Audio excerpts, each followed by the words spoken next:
With practice and qualifying in the books, Brian and I are back to get you set for the second to last race, the final round of the round of 8.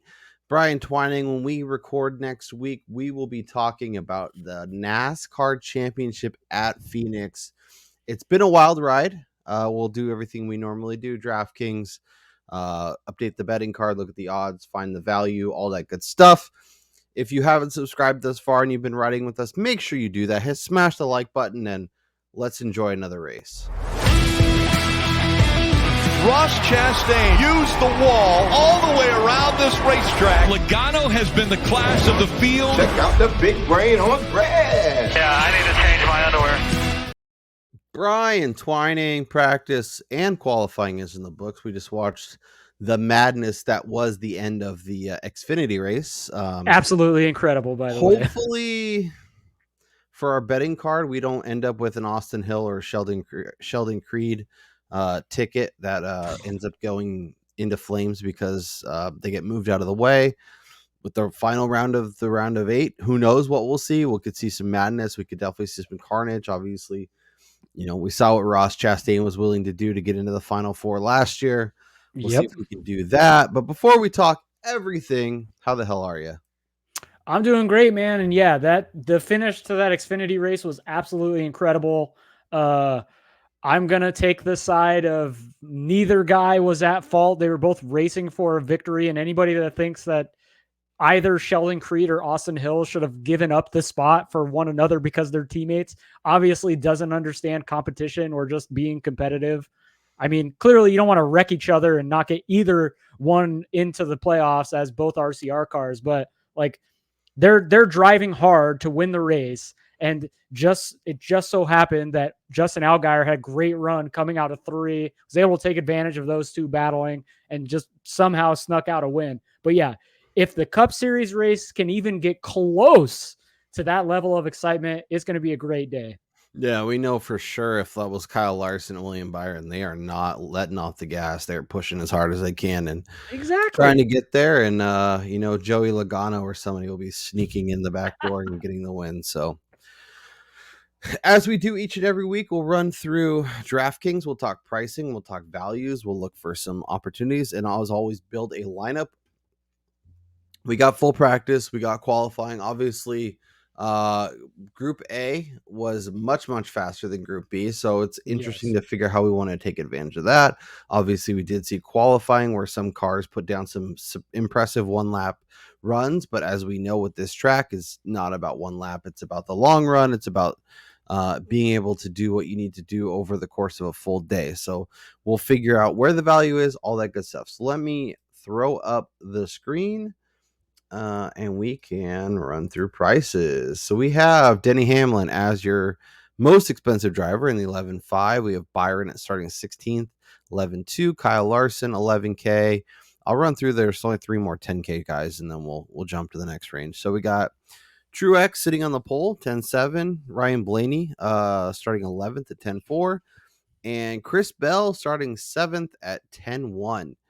Of these 6 drivers, who's the most interesting to you? Where do you think the most potential value is at their price? I'm going to go with my guy, YRB, Ryan Blaney. He looked really good in practice. He's got really good lap times. I think the fall off is very minimal for them. Penske seemed to look good during practice. Qualifying, whatever. They don't have qualifying speed, but we saw it last week. We saw it in Vegas. The long run speed for these cars has finally arrived.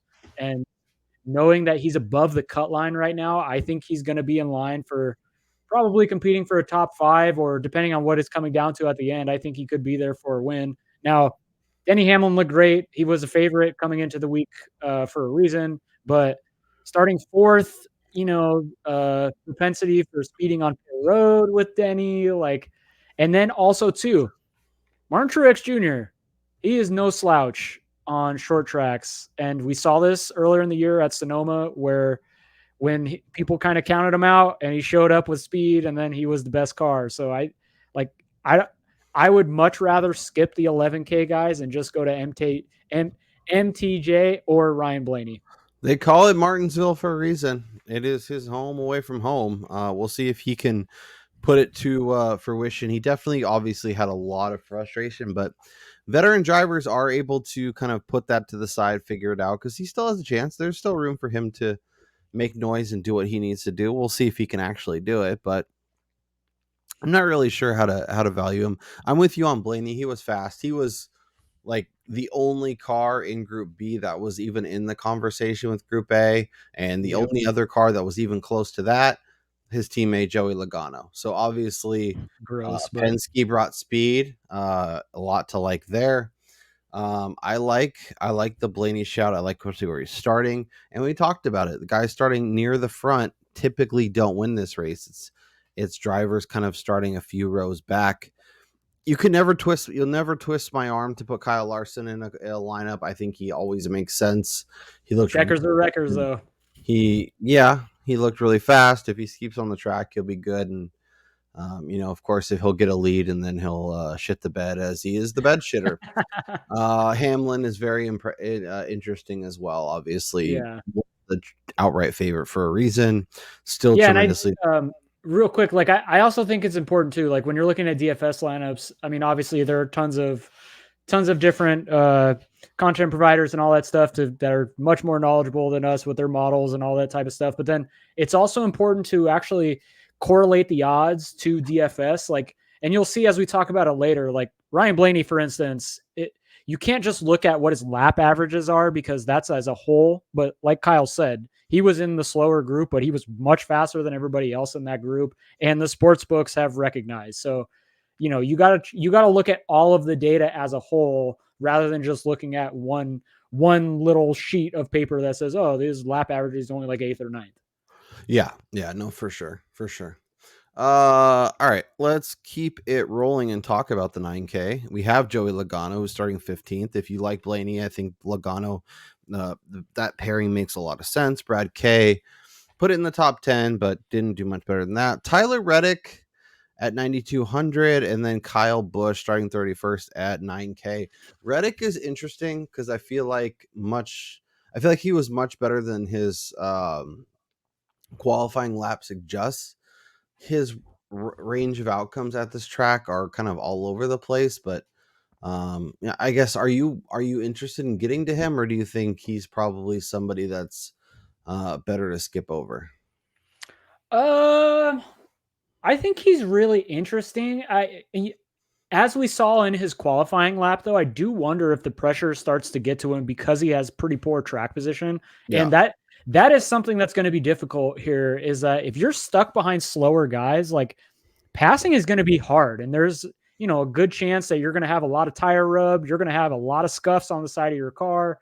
So I mean, Reddick is going to have to make up some ground fairly quickly here in order to get into the conversation. And I don't put it past him because he was the fastest car over the long run in Group A. Like his car was fantastic, but he totally screwed qualifying. He got a little bit too anxious there trying to get inside the top 5 in his group, and he wound up spinning out. Luckily, he didn't wreck the car, but I like him. I think he's going to be rostered a ton, and with just how much he has to do in order to get into the playoffs, I think there is a good chance that he is one of the guys that wrecks out or something because he's pushing so hard. He definitely has a wider range of outcomes than a lot of other drivers. So, if you build a lineup with him, obviously you want to find some safety elsewhere. Kyle Busch is another driver that was really good in practice. 5th and 10 laps, 2nd and 15, 1st and 20. But where he's starting back at 31st, I am worried that he might just kind of get stuck there, end up a lap down way sooner than anyone expects. And maybe, him and his crew chief can kind of figure stuff out and pit accordingly and get out in better air. But I do worry that he kind of gets stuck there and it's a long day for him. The next range is interesting. We'll start with Chase Elliott, 8,800. It's hard to argue. He looks pretty good. He's in a decent enough starting position. He could move forward. It's been a long season for him, but could be an interesting spot. Chris Buescher starting 18th, 8,600. Kevin Harvick starting in the top 10 at 8,300. Tyrone Gibbs, 8,100. had speed look good, and then Ross, the king of Martinsville, Hail Melon Man, at the 8K range. I guess who jumps out for you in this range? I'm going to go with the guy starting inside the top 10 in one of the most popular positions to actually win this race, and that's the 8th spot of Kevin Harvick. Like, I was watching the raw data feed during practice, and Harvick was throwing down some pretty consistent laps over the long run here. And we know he's really good on these shorter type tracks. Harvick has known, like, you had the expectation that SHR was going to come in here and be good. And lo and behold, all of them looked fantastic. So, I mean, why not go to the board with the guy who's retiring? Like, everything is about Kevin Harvick right now. Why not get him up to the front towards the end of the day here and potentially get his final win at Martinsville? Yeah, no, I think he's very interesting, and could be another guy to grab some exposure to when we get to the betting card. But definitely interesting option starting near the front. Probably a little more expensive than you want to do, but also he could be super safe, so I think he makes sense. And I think that's important to note with Harvick is, like, if somebody's going to just play it safe and not wreck out, it's somebody like Harvick, because he's not racing for much other than just going out on a high note. 1000%. Although if he has a chance to send it, he will send it to get a one more win before the end of this. Speaking of impressive speed, Bubba Wallace started 6th, 7,700, had a ton of speed. Alex Bowman, not so much. Eric Almirola, the Bacon Man, one final run in the Smithfield, obviously this week and next week, and then he's getting replaced. I believe Noah Gragson's the favorite to get that seat, but I don't know if that's officially been announced. My boy Chase Briscoe, top 3 in qualifying. The other SHR standout, Ryan Preece, top 10 at 7K. Both of them are going to be really gross to like 95% of the field, but that might be a golden opportunity to actually use these guys. Will they win? Probably not. But could they be near the front, run some fast laps, and have a good day? I think so. Yeah, and I think, honestly, I feel like Briscoe is somebody that's pretty intriguing just based on where he's starting. So that's going to throw some people, that's going to deter some people because he has the high likelihood of moving backwards. But if he can somehow jump into the lead here, he can lead a shit ton of laps because he's really good at these tracks, and he almost did it last year. So I think Briscoe is somebody early on who you could get a bunch of laps led early and then be able to eat, some loss in spots. Like, maybe he finishes 8th or 9th, but if he's able to lead 50 or so laps, like, you're able to compensate for that lost placements. No, I think there is a real shot of him getting to the front, running in the front for a while, and then finishing like 5th or 7th or something and having a really, really good day. It's gross, but I don't think, oh yeah, super gross. And no one will be on him. So that's even better. 6K, Daniel Suarez starting 27th, Eric Jones 29th, the Dinger 25th, Austin Dillon 26th, Carson Hocevar 32nd, and Richard Spinhouse Jr. 61. Oh, and then we'll hit McDowell too, 6K. Really gross range. Obviously all these guys have a chance of getting trapped and not able to move forward. I guess if you have to pick somebody starting back there, who jumps out to you? Can I leave a roster spot open? No. Yeah, this is a tough position. Honestly, I'd probably take Dinger. I think he's built more for the beating and banging that is going to happen with the guys near the back. I mean, obviously he's probably going to wind up going backwards because of just all of the contact and maybe getting wrecked out. But I think somebody of his experience level at this type of track, and knowing that he's a road course guy, so he's kind of more used to, door-to-door type of racing, getting into the tight spaces. I would probably prefer to have Dinger over any of these guys. Yeah, I mean, you could talk me into Hocevar, but I worry that his day goes a little long. I don't know if we see the same speed from Austin Dillon as we saw last week. It's a pretty gross range, and none of them really stood out in practice or qualifying. Yeah, that's what I mean. It's like this is a tough spot. You almost want to avoid all these guys and just go straight down the Cindric. Yeah. I mean, yeah. So let's jump into the fight. The sub 6K because we have Gillen, we have Cindric starting 21st, looking pretty good in practice, and obviously in the Blaney Logano camp. So that's always good to see. Justin Haley, Harrison Burton once again, part of Team Penske with the Wood brothers. Corey LaJoie, who was a rocket ship in practice, obviously was in the faster group, but first and 10, first and 15, third and 20, third and 25. Look, he's got honestly, I feel like people are going to treat Corey LaJoie like this is, well, obviously I can't say they're going to treat him like this is a super speedway, but they're going to look at his practice times and they're going to do what I did with Ricky Stenhouse Jr. last week. He's probably going to be over-owned and underperform, and he's probably an easy fade in a range where the outcomes are really gross for 95% of the time. So like he has to race amongst the back markers early. Yeah. And let's not fool ourselves and go into thinking that Corey LaJoie is any sort of short track ringer or, for that matter, much better than the rest of the guys that he's racing around. I mean, it's not like he's a Joey Logano who's stuck in the mid to low pack, and then he's going to be able to easily maneuver his way around these guys. And that's not going to happen. Like Harrison Burton's $100 more. I'd rather go to him. You could go up to Cindric for 200 or 300. You could go up another couple hundred to Gilliland. And they all have much, much lower roster percentage. So, hey, we could just go to Ryan Newman because he was one of the fastest cars on track, according to what was it? Steve Letarte said that a couple of weeks ago. Like, yeah, I don't know. I can't. Yeah. Okay. And then obviously Ryan Newman, JJ Yaley, Ty Dillon, and BJ McLeod. Yeah, zero interest in any of the guys. Any of those guys. All right. So if we start with our thoughts, do you want to start with the Blaney Logano pairing? I'm extremely high on them still. Like I'm not reading too much into qualifying. I mean, obviously, if we get a late race restart, all bets are off.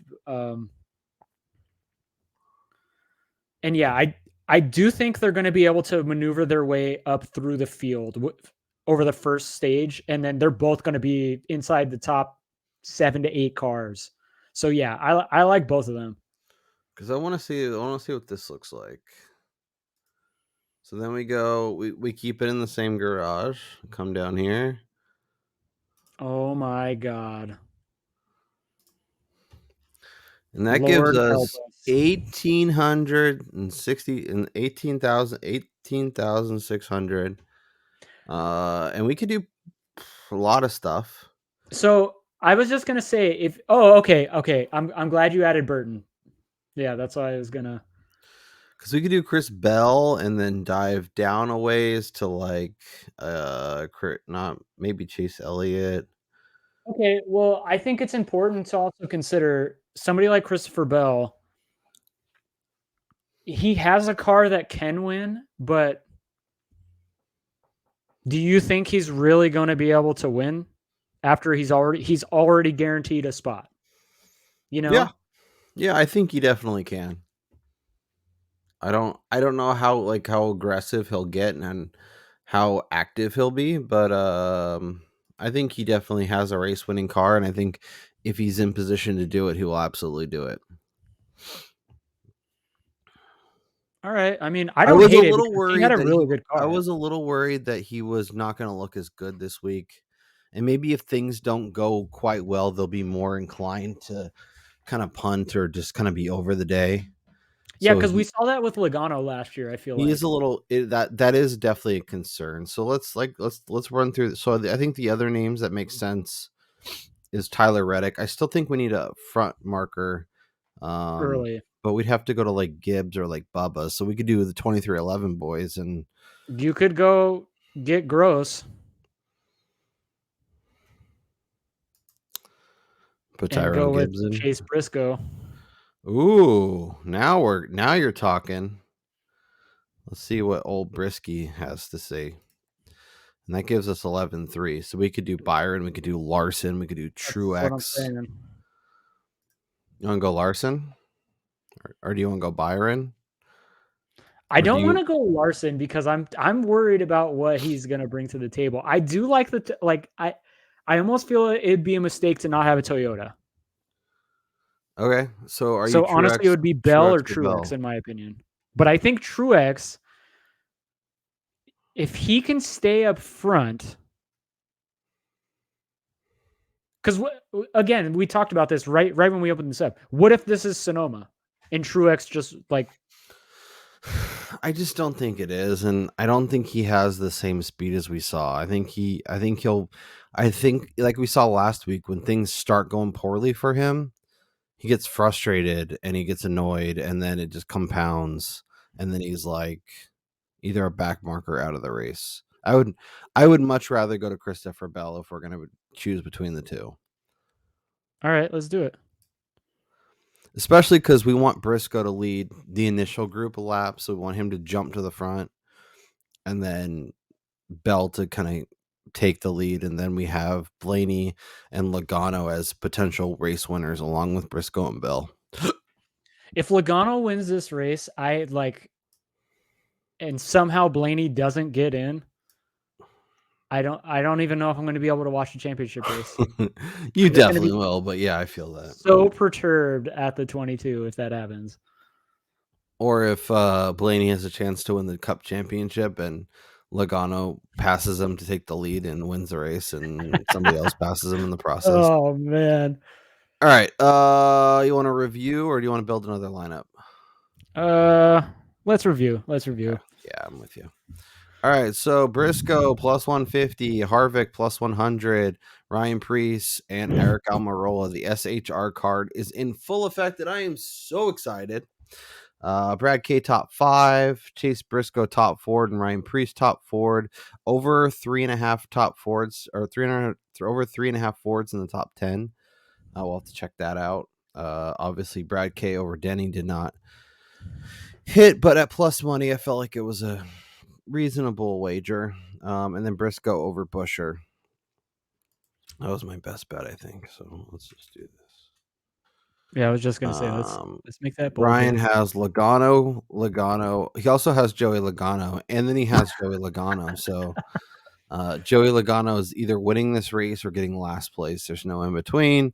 It's going to be Vegas from the spring when he wrecks out. Yep. Bet them both to not top 10. Penske over SHR, and then Blaney over Denny Hamlin. But before we dive into this week's race, Brian and I want to take a quick peek at the championship odds and see if there is any value. This might be your last opportunity once we know who's in the final four. These numbers are going to come down way significantly. So obviously Larson plus 150, wait to bet that. Byron probably still wait to bet that. Just make sure he's getting in, because Brian and I were even talking like there's a path to him not being in the final four. He's been one of the best cars all year, but that might not matter when he has to do what he has to do, and if he has a rough day. I pray that I am not correct. When we started, I believe it was last week or shortly after Vegas, when I was mentioning that if anybody was due for a shit race, it's Byron. Like, he has been clean pretty much the entire year. Obviously, Christopher Bell getting his win is now priced pretty fairly. I think the value still remains with Ryan Blaney. You can still get a 10-1. Brian and I are both excited on him. We both think that number makes sense. We both grabbed a piece of it. Denny Hamlin, 11 or 12. If you think he's going to win this week's race, if you think he's going to be the good to the good, he's a great number to get, because if he wins and gets in, he's 2.5, 3-1 at Phoenix. I don't know that I necessarily make him a favorite to win, but he'll be priced like that. I was just going to say, I feel like because last year, I think we went into the championship race and the longest odds were Joey Logano at 4-1. Yeah. So, I mean, if Denny somehow gets past this Martinsville race, you've thus tripled the odds that you would be betting Hamlin at next week in Phoenix. Yep. So, I mean, even if you don't like him in Phoenix, you got to take the value sometimes. And this is a case of that. I don't think Martin Truex is winning, but if you think Truex is the winner or flirting with the win, 15-1, 14-1 is a really good number, and he could be pretty good at Phoenix. So I think that's a fine number. Tyler Reddick's numbers all over the board. I know there was 35s, I think, beginning of the week. Those have obviously gone away, but if you like him this week, you can grab some value. And then obviously Christopher Buescher, I don't think it's going to happen, but it's been a fun ride. Yeah, honestly, for me, if I'm still getting Reddick at that 33-1 number, like I tweeted out earlier, and Bet Rivers still has it posted, like I love that, because if you watch the Xfinity race, it doesn't matter where a guy is running 99.8% of the race. If they're there at the end and they have a shot to potentially make up points or, do something wild like we saw Chastain do in order to sneak in, like 33-1. Yeah, or maybe Denny or Blaney or somebody is trying to make a move, and then Reddick kind of Allgaiers his way and ends up winning the race. And exactly, the door will be open. So I think Denny, Blaney, Denny, Truex, and Reddick all make sense at their current prices. If you feel like they have a realistic shot at making the Final Four, which at this point they all do. I'm not gonna lie, I have a little bit of cheddar on all four of those guys, so. I threw some darts this morning. I have Blaney. I have Reddick. I probably should add Hamlin because he looks so good, but I haven't. Yeah, I got Hamlin at, I think it was 12 at our offshore. Yeah. All right, let's look at the odds. So we're just using Caesars for right now because at time of recording, it's really the only one with like a full set of odds. Everybody else's odds are halfway up or sort of up or haven't gone up till 9 o'clock at night, and it's a whole thing. So Denny Hamlin plus 360, Martin Truex plus 425, Ryan Blaney plus 650. So we talked about these three. Hamlin was 12-1, Truex is like 14 or 15, and Blaney is like 10. So they're the three favorites to win this week. So if you can bet $10 on each of them, you're giving yourself double-digit odds. And when Brian and I are reconvening next week, they'll all be between like 2 and 4 or 5-1 to win the race. You're getting a significant value. If you feel comfortable with two of those guys getting in, it feels like a good bet. And then Kyle Larson is the last one inside kind of that 10-1 range. Brian, at this point, with everything we've seen, do you have any interest in betting any of these guys? I think at this point of the season, with this being the penultimate race, and all of these guys are racing to get into the championship, I probably wouldn't consider betting any of the top three here, just because you get a better number on them next week, because they don't have to win this race in order to get in to the playoffs. Like, it's hard for me to bet the favorite any week. And then, you got three guys that are priced inside 7-1 that they're normally not up this short. Like, I'm not getting there with any of them. I'd prefer to go to matchups or placement bets or other props in order to get exposure to them, as opposed to betting them on an outright. I know he's a bed shitter, but that Larson number is really tempting. And I know he doesn't have to win. I know there's probably a chance where if he's there and Byron's there, might give him an opportunity to get the win. But yeah, but if Byron is there with him, Byron is essentially clinching anyways. If he's running inside the top 5, he's getting in. 750 for a guy that I think can be dominant every track. I just worry that he does something stupid like we saw last week. Happens. So frustrating. Yeah. Let's talk double digits. We have the aforementioned William Byron at 10, Tyler Reddick at 12, Christopher Bell at 12, Gibbs at 14, Keselowski at 14, and then Kevin Harvick at 18. So before we get to 20-1, anything here jumping out to you? So from Gibbs to Harvick, all three of those guys do not give a flying F about the playoff picture, other than maybe Harvick not wanting to be somebody that gets involved and ruining somebody's chances. But you sure as hell know Ty Gibbs and Brad Keselowski do not give a crap about that. So I do think that somebody like Ty Gibbs, who showed tremendous speed during both practice and qualifying and has been really good this year, I wouldn't hate throwing a dart on that. It's a little short for my liking for somebody that hasn't won yet, but He's there. He's starting up front. We saw Briscoe do this last year. Like, I think he's somebody to consider because he doesn't care who's racing for what. Like, he's out there to win for himself. Yeah, I remember him. He was in a matchup with one of the SHR guys. I want to say Briscoe, and I was a little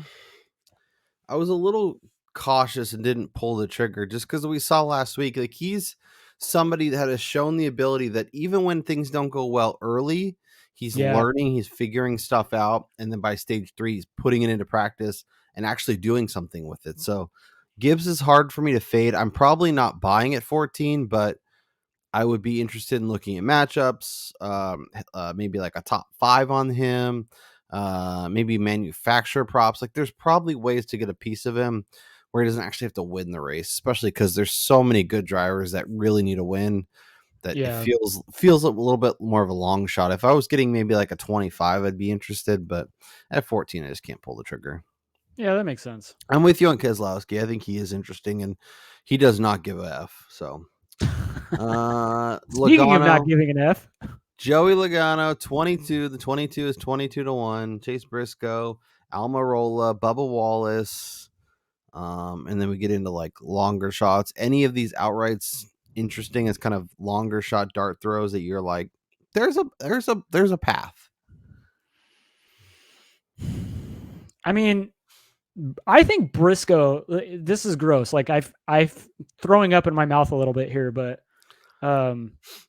Briscoe is somebody in the same breath as the Gibbs and Keselowski, where he's not like what does he care about everybody playing for playoffs? Like, his season has been a complete shit, and he needs to do something to salvage what has been an utterly disappointment for his, sophomore year. So I think Briscoe is somebody that could sneak up there if he can maintain position and potentially win. It's hard to get to the 22-1 number. And then I also like Bubba Wallace a little bit, but I can't bet guys that are this far down who aren't in the playoffs. When you have guys up at the front, like a Blaney, a Denny, a Truex, a Larson, a Byron, like, it's hard to get to these guys. Yeah, Bubba's shown tremendous speed and looks really legit. But yeah, as you mentioned, if this was a spring race, maybe I'd be more interested. But exactly at this point, it is hard. I can tell you one thing, Brian. Our futures bet on Briscoe to win over a half race would be really happy to see Chase Briscoe in victory lane. We put a lot of money down on a very long price for Chase effing Briscoe just to win one race. Yeah. I don't think I'm adding any outrights.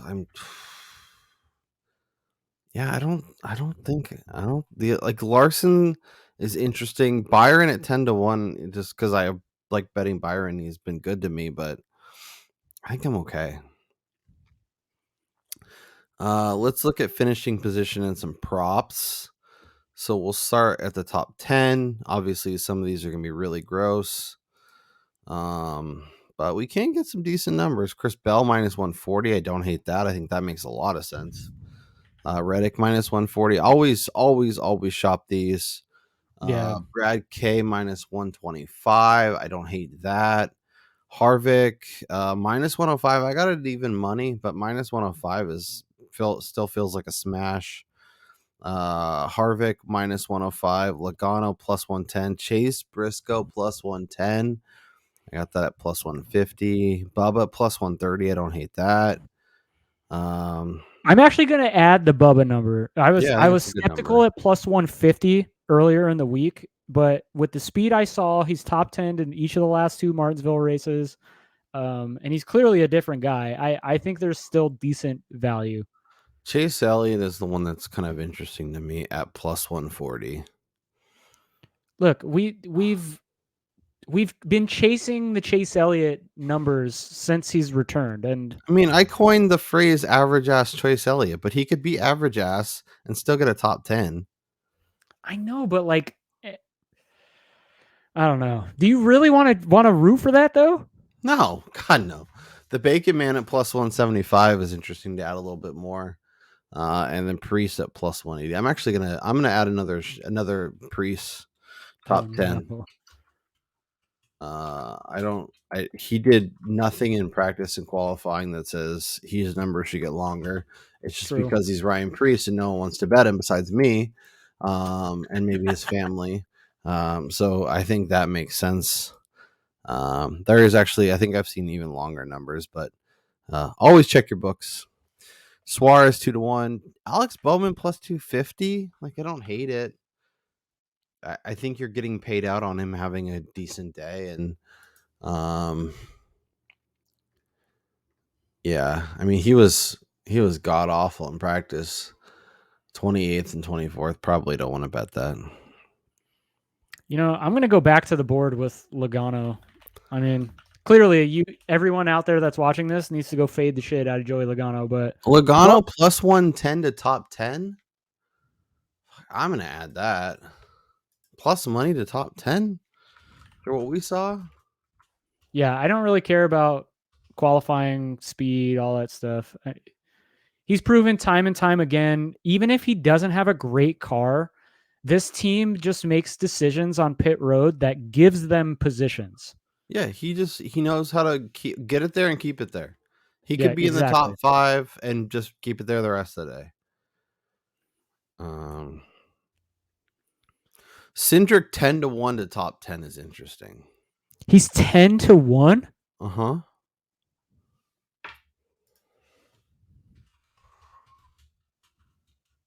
Like, the Penske team showed speed. He was fast. He didn't qualify well, but he's Austin Cindric. And we're getting 10-1 to top 10. I mean, his finishing results are not all that great. No, here. Austin Cindric, he's terrible. But to top 10? He hasn't finished on the lead lap in either of the previous 2 races.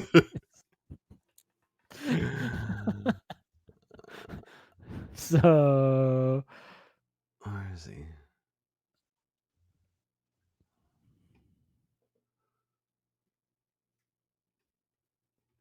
I think it's also really interesting, like going back to the spring race at Martinsville, kind of like we talked about when we went to Vegas, how the weather was so different. Yeah. I mean, I know it's going to be really hot this weekend, abnormally hot, but it was probably a lot cooler when they came here the first time. And cars have changed dramatically. Blaney mentioned it when they were interviewing how it was good, though, because during practice and qualifying, it was hot on the track. So they're going to have good examples of what they should be expecting for the actual race, which I think is good for us as bettors as well. Yeah, very true. Yeah, because it's not going to change much tomorrow. No.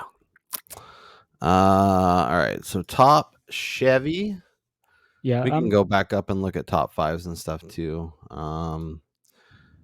Larson, Byron, Chase Elliott 7-1, Kyle Busch. No, thank you. Oh, damn. Somebody just bet Daniel Suarez because he just went down to 12. He was at 18, I think. For top Chevy? Yeah. That's certainly a bet. Yeah, I wouldn't touch either Larson or Byron there, honestly. What about Bell at plus 550? Obviously, Denny and Truex are getting a majority of the odds, and then Ty Gibbs plus 750. I don't hate that either. Bubba at 14. Like there's value with Toyota. You just got to figure out who it is. I feel like Reddick is being vastly overlooked. He was the second best Toyota in the spring. He was pretty fast. He was in front of Gibbs, which is good, but he was behind Kyle Busch. Bubba was actually the fastest Toyota in practice, over 10. But Reddick got better on the longer run. Reddick went 6th in top 10 or in 10 lap, but then he went 3rd in 15, 2nd in 20, 1st in 25, 1st in 30. Obviously, not a lot of cars run that, but there was 14 cars that ran 25 or more laps at a single time, and he was the fastest. Tyler Reddick plus 650. Welcome to the betting card.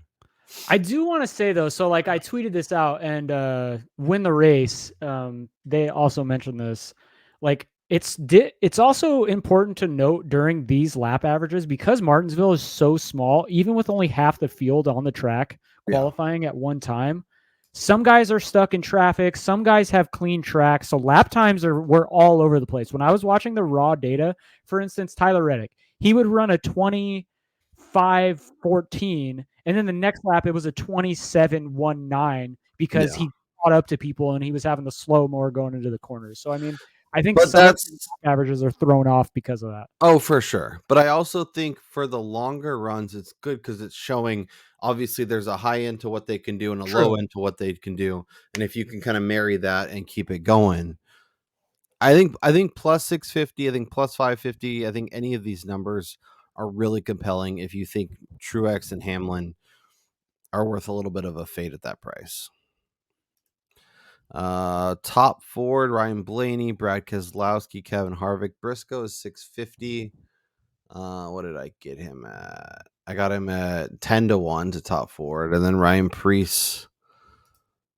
Ryan Preece is 16-1, and I got him at 8. 16. What'd you get him at 8? Yeah, I was like, it's like doubled. I guess I'm the only one betting Ryan Preece this week. What a world. 150-1 on Austin Cindric. That's not happening.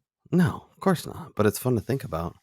All right. Race to go to overtime. We saw it today. Plus, yes, is plus 250. I want a no price. I hate like that one-sided minus 800 or something stupid. Our margins of victory move. We got a lot more a lot more squishy. Consolidation. That's the word I'm looking for. There we go. Not consolation or constellation. Oh man. Where's the? They don't have the number of Fords, number of Toyotas, number of. Oh yeah, they removed those. Or they have grid position of race winner. I'm interested of 10 through 19 is plus 140. Yeah, and that gives you Blaney. What does that give you?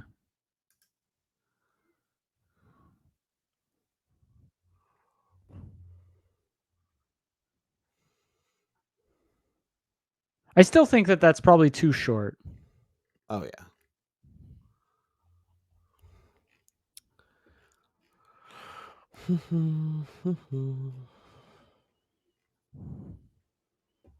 Winning manufacturer, Toyota is wow, Ford plus 220, Chevy plus 290. That's pretty interesting. I mean, considering Larson has the shortest odds of plus 750, that's... Yeah, that's true. And he's the only Chevy within the top 12 starting. That is also true. Yeah. Larson plus 225 to top 3. Bell plus 340 to top 3. Reddick plus 340. What'd the Logano number go to? I definitely missed the mark on that pre. Top 3? Yeah. 6-1? 6. Yeah, 6-1. I got it at 475. Oh. You can get 275 to top 5. Yeah, I had it at 240. It's interesting to see those move a little bit. Yeah. Oh, here we go. This is moving as we talk. Team Penske is minus 150. Didn't you get minus 105? Yeah. Nice bet. Stuart Haas is plus 120. That's tempting. Colleague versus front row. I almost wish that they would place a market on that. How would they have to do that? Both Ryan Blaney and Joey Logano finish ahead of every single SHR car. That would be a big number. Trackhouse plus 155 versus RFK. Ooh, colleague over front row. I know. You can get plus money for that. Hendrick plus 150 over JGR. I don't hate that. You could get Briscoe over Bacon Man. Plus 105. Yeah, done. That's going on the card for sure. Yeah, Logano plus 155 over Larson. If you think Bed shitter I shits the cannot bed. get That's a any good more number. exposure to Joey Logano. Reddick plus 120 over Ryan Blaney. Yeah, I'm adding the plus 105 against the Bacon Man. Yeah, I kind of want to hit that too. I can't believe I have so much. This is so dumb.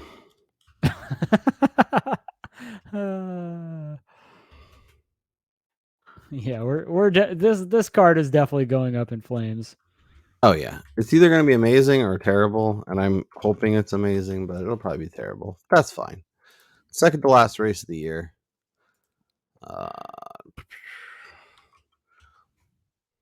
Ooh, we have stage bets.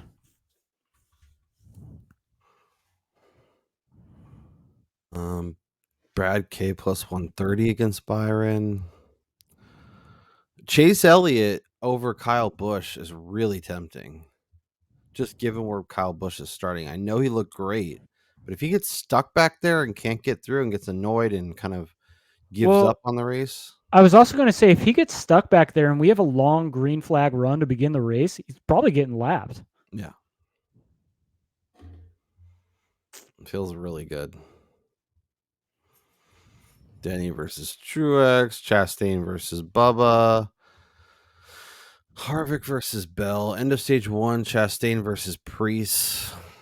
I don't hate Priest, but the stage bet's always like, I don't know, they never feel enticing enough to actually pull the trigger, and there's a lot of like, you need your guy to stay in. How many pit cycles could we see? Like, if there's I don't know.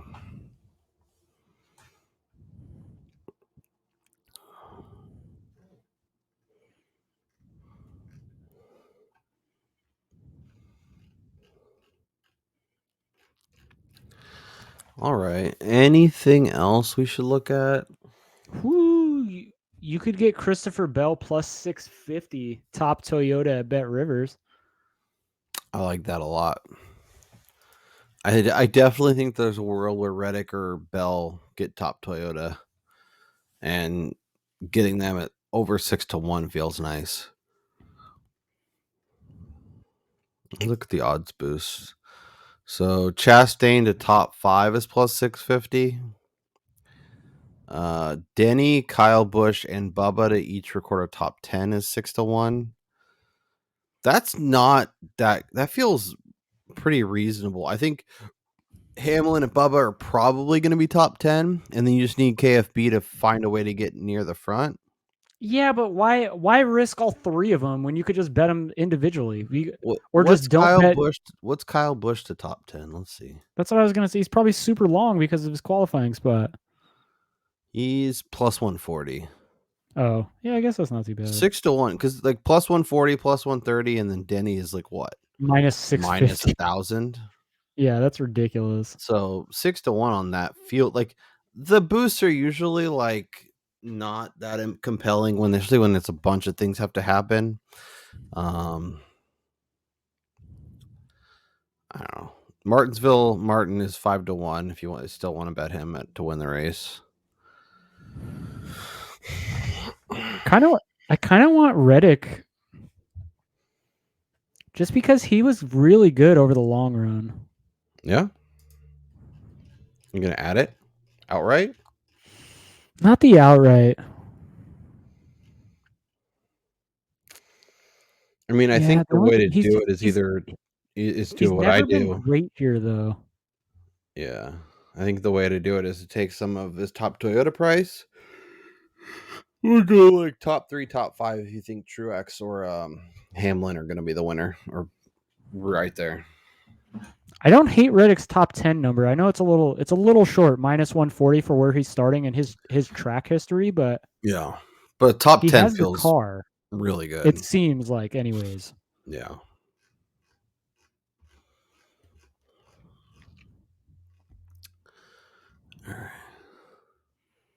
All right, I'm gonna do it just because it's tiring. I am gonna add the Bacon Man top 10 plus 175. That's a good number.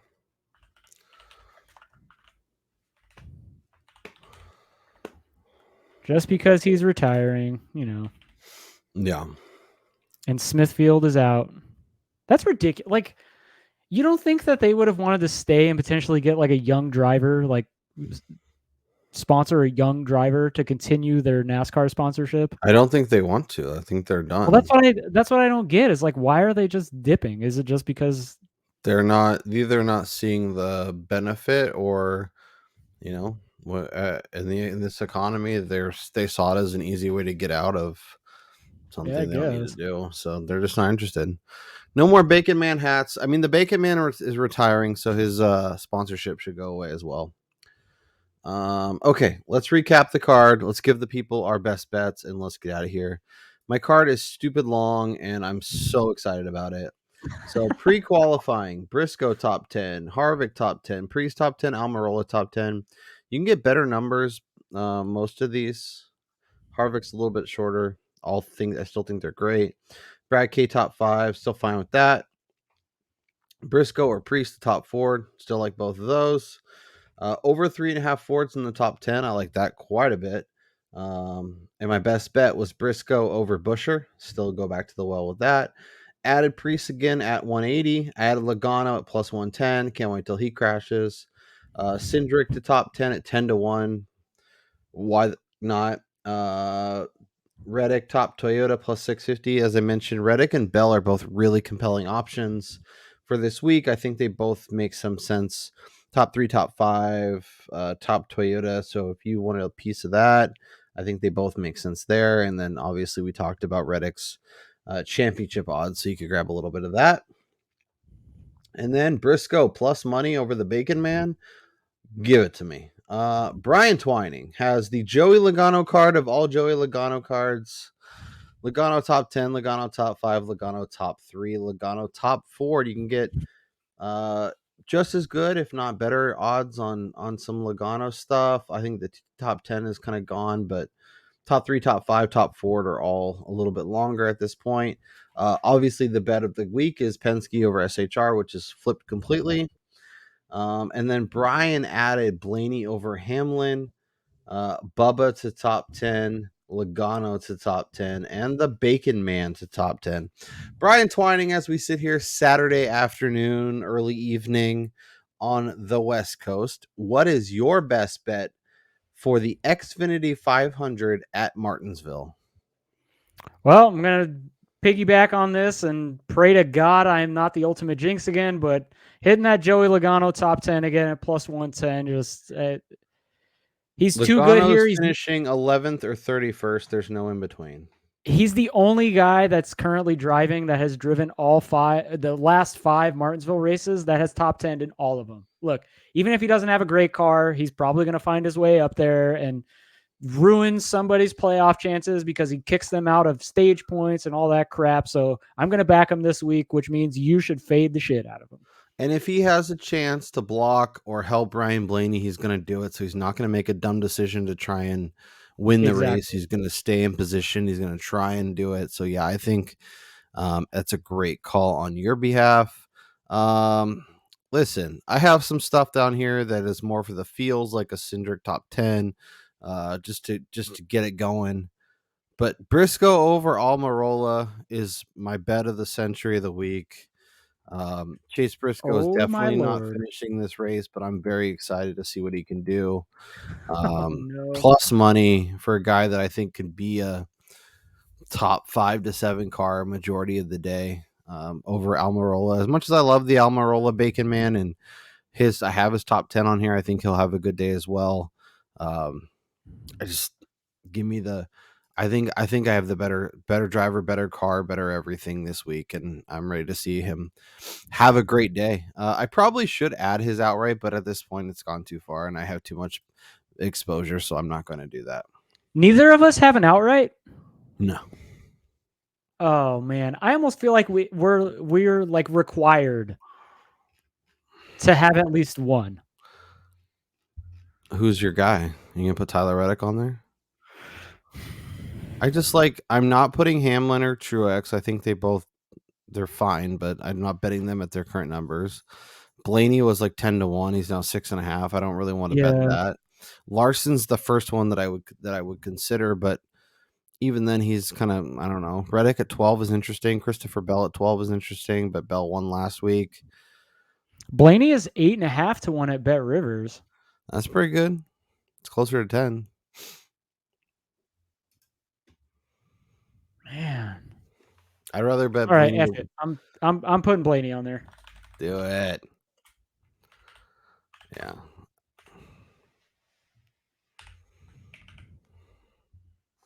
Yeah, I gotta have something because if it happens, Yeah. I think my favorites are Chris Bell and Tyler Reddick. I'm just so I think we're gonna get some wild racing because both Denny and Truex are below the cut line right now. So obviously early, neither of them are gonna get too frisky. Like they're not gonna try to wreck each other early on. But Maybe if we get into a late race situation where they're both battling for position for the win, like I think there's a good chance that they wreck each other, and then a guy who's running third or fourth actually is the beneficiary and winds up winning the race. Kind of like what we saw in the Xfinity. But hopefully that's Tyler Reddick because I would love to see that happen. All right, Brian Twining. Shouts to everybody who made it this far. Make sure you smash the thumbs up if you haven't. Make sure you leave us a comment. Let us know who you think's winning the race or who's getting in the final 2 spots for the playoff. Let us know down in the comments. Enjoy the hell out of the race because we have this week, we have next week at Phoenix, and then we're done until February for the Super Bowl of NASCAR, aka the Daytona 500. Brian and I will be back between the end of the season and then, but we'll see what that looks like. Make sure you tune into Chris Wormy's pre-race poll. It's usually 2 hours before a flag drop, and I think that's like a 2 o'clock, like 11 o'clock our time. yeah, no, I think it's like 10. It's 10 o'clock because I think the race is at noon tomorrow. Isn't it? Yeah, I think it's at 3 Eastern. Okay. Make sure you're checking out Derek Yoder's NASCAR betting preview show, and all that good stuff. So that's Brian Twining. I'm Kyle Robert. Enjoy the race, and we'll talk to you next time.